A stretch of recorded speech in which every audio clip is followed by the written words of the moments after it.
Welcome back to our channel. तो आज हम लेके आए हैं सेकंड पार्ट पैथोलॉजी का। तो पैथोलॉजी का फर्स्ट पार्ट हमने ऑलरेडी डिस्कस कर लिया है, जिसमें हमने पढ़ा था ग्लोमेरुलोनेफ्राइटिस। उसमें क्या हो रहा था, जो ग्लोमेरुलाई थे उनमें इन्फेक्शन हो रहा था। जहाँ भी आइटिस वर्ड आएगा, हमने पहले ही बात कर ली कि जहाँ भी आइटिस आता है उसका मतलब होता है इन्फेक्शन। तो आज जो सेकंड पार्ट है उसमें है पाइलोनेफ्राइटिस। पाइलोनेफ्राइटिस क्या होती है, जब हमारे जो किडनी की पैरेन्काइमल लेयर होती है वहाँ पे इन्फेक्शन कॉज हो जाता है, तो उसे हम पाइलोनेफ्राइटिस बोलते हैं। ये भी 2 टाइप्स के होते हैं। वैसे तो ये बुक में आपको 3 टाइप्स के भी मिलेंगे, एक्यूट, क्रॉनिक एंड ज़ैंथोफिल्स, लेकिन यहाँ आपको 2 ही टाइप्स के मेनली पढ़ने होते हैं। फर्स्ट होता है एक्यूट, जो सडन होता है, और सेकेंड वन होता है हमारा क्रॉनिक, जो कि लॉन्ग टर्म डिसीज़ होती है, जिसे हम क्योर करने में प्रॉब्लम फेस करनी पड़ती है। तो हम बात करते हैं कि इसकी डेफिनेशन क्या है। Pyelonephritis is a kidney infection characterized by inflammation of the renal parenchyma and renal pelvis, usually due to a bacterial infection. Pyelonephritis क्या होती है, किडनी इन्फेक्शन है जिसमें इन्फ्लामेशन हो जाता है हमारे रीनल के पैरेन्काइमा, मतलब जो किडनी की हमारी लेयर होती है पैरेन्काइमल लेयर, उसमें जब इन्फेक्शन कॉज हो जाता है किडनी में हमारे, या रिनल पेल्विस में, पेल्विस एरिया, क्योंकि हमारे ब्लडर से होते हुए जब वो पेल्विस एरिया में बैक्टीरिया इन्फेक्शन एंटर कर देती है, तो पैरेन्काइमल लेयर में जब इन्फेक्शन होगा उसे हम पाइलोनेफ्राइटिस बोलेंगे। इन्फेक्शन ये मेनली बैक्टीरियल ही होता है, बट ये फंगल या पैरासाइटिक भी हो सकता है। वायरल इन्फेक्शन बहुत कम होते हैं, लेकिन ये बैक्टीरियल इन्फेक्शन ज़्यादा है।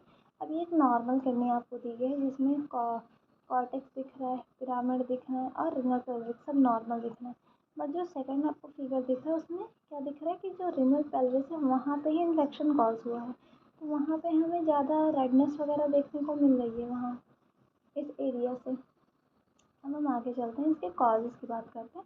अगर हम नॉर्मली बात करें तो ये जो होता है वो जो फीमेल्स होते हैं उन्हें ज़्यादा अफेक्ट करता है, क्योंकि उनमें यूटीआई होने के भी चांसेस ज़्यादा होते हैं। उनकी जो यूरेथ्रा होती है वो शॉर्ट होती है, और ये एक क्योंकि किडनी डिसीज़ है तो ये एक लाइफ थ्रेटनिंग कंडीशन भी होती है। कॉजेज़ के क्या क्या होते हैं, जो मेन कॉज इसका होगा बैक्टीरिया, जैसे मैंने आपको पहले ही बताया कि जो मेन कॉज इसका वो है बैक्टीरिया। बैक्टीरिया में भी ई कोलाई जो होता है वो इसमें मेनली पाइलोनेफ्राइटिस का रीज़न होता है। ये लोअर यूरिनरी ट्रैक्ट किडनी में होता है। इसके जो रिस्क फैक्टर होते हैं वो यूरिनरी ऑब्स्ट्रक्शन एंड रिफ्लक्शन होते हैं। मतलब अगर इसमें आप कॉजेज़ देखना है तो इसमें आप यूटीआई लिख सकते हैं, ई कोलाई लिख सकते हैं, पैरासिटिक, फंगल और वायरल भी लिख सकते हैं। लेकिन यहाँ पे हम सिर्फ ई कोलाई ही हमने यहाँ मेंशन किया है। बाकी आप ये सब भी याद रख सकते हैं कि इन सब यूटीआई की वजह से भी ये कॉज होती है।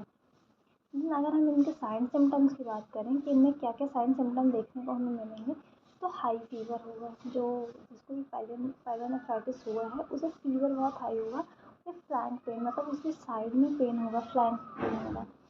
पेनफुल होगा वो बहुत ज़्यादा। फ्रीक्वेंट यूरिनेशन, उसको मतलब फ्रीक्वेंसी होगी यूरिनेशन की, क्लाउडी और ब्लडी यूरिन। यूरिन का कलर भी हमें चेंज दिखाई देगा, और समटाइम्स नॉजिया एंड वॉमिटिंग भी होगी।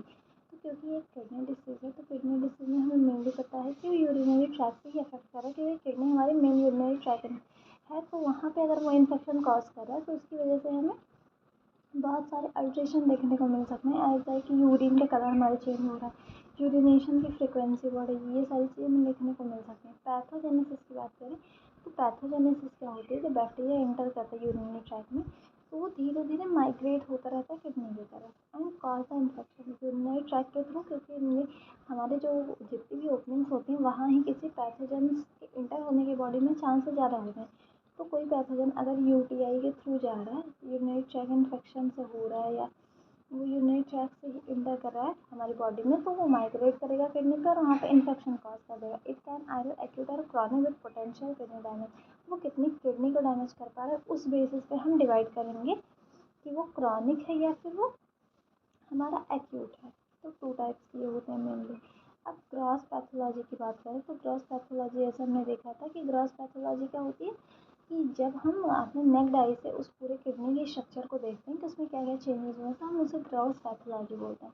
तो अगर एक्यूट पाइलोनेफ्राइटिस हुआ है तो किडनी थोड़ी शैलो दिखाई देगी, मतलब थोड़ी उसमें स्वेलिंग होगी और उसमें येलो कलर के एब्सेस होंगे। एब्सेस तो हम सभी को पता है जब पस फॉर्मेशन हो जाता है। तो ये देखिए, ये यहाँ पे पस फॉर्मेशन हो गया है, इन्फ्लामेशन कॉज है, स्कैरिंग हुई है, फिर यहाँ पे पस बन गया है। तो वही अगर एक्यूट है तो हमें बाहर से ही वो एल्विश दिखाई देगी, एल्विश अब्सेस उसमें और स्वेलिंग होगी। अगर क्रॉनिक पायलोनेफ्राइटिस है तो स्कैरिंग के साथ उसमें एट्रॉफी भी हमें देखने को मिलेगी।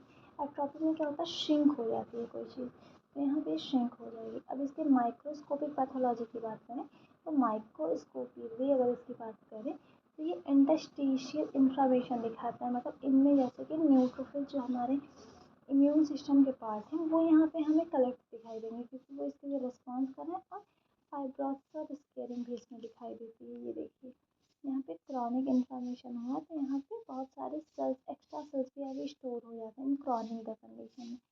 तो पायलोनेफ्राइटिस क्या होती है, हमारे पैरेन्काइमा। हमें इन दोनों में डिफरेंस याद रखना है, क्योंकि ये शॉर्ट क्वेश्चन में भी आ सकता है, लॉन्ग क्वेश्चन में भी आ सकता है। और मेन चीज़ किससे ऑब्जेक्टिव भी आते हैं, हमारे पैथोलॉजी में भी हमारे ऑब्जेक्टिव्स आते हैं।